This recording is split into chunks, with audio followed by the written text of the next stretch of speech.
國民黨甲民眾黨去年年底宣布講，要替全國12歲以下兒童來說台灣未來口罩。政府要替囡仔來減資，滿18歲上少會當領33萬。立法院今仔嘛辦公聽會，來聽各界意見。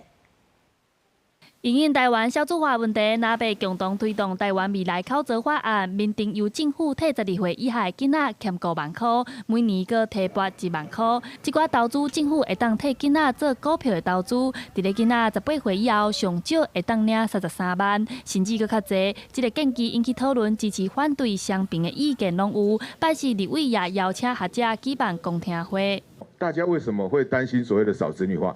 因為教育環境的問題。因為托育環境的問題，有種種的問題，結果大家都不好好聚焦在這裡，反而來說我要怎麼樣來發現金。雖然這一次多了一個，你可以去買 ETF，然後你的錢可以長大，但是會不會長大，其實不知道。有投資公司是徛在風險管理的角度來思考，講未來口罩是不是愛參考國外，請專業的金融機構來協助。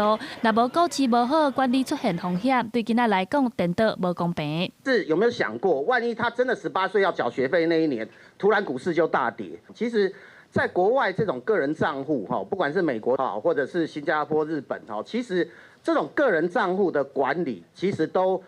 一定會有金融機構協助參與。姚律師徛在教育的角度來思考，伊認為應該讓囡仔親身參與投資的過程，甲投資的風險、理財觀念加入課綱，才袂囡仔大漢雄雄摕到一大筆錢，唔知要安怎使用。是不是可以增加我們對於小孩子財商的教育的部分？如果利用他自己的存折賬戶，好，譬如說你可以選擇什麼樣子的基金單位的時候，結合到我們的財商教育。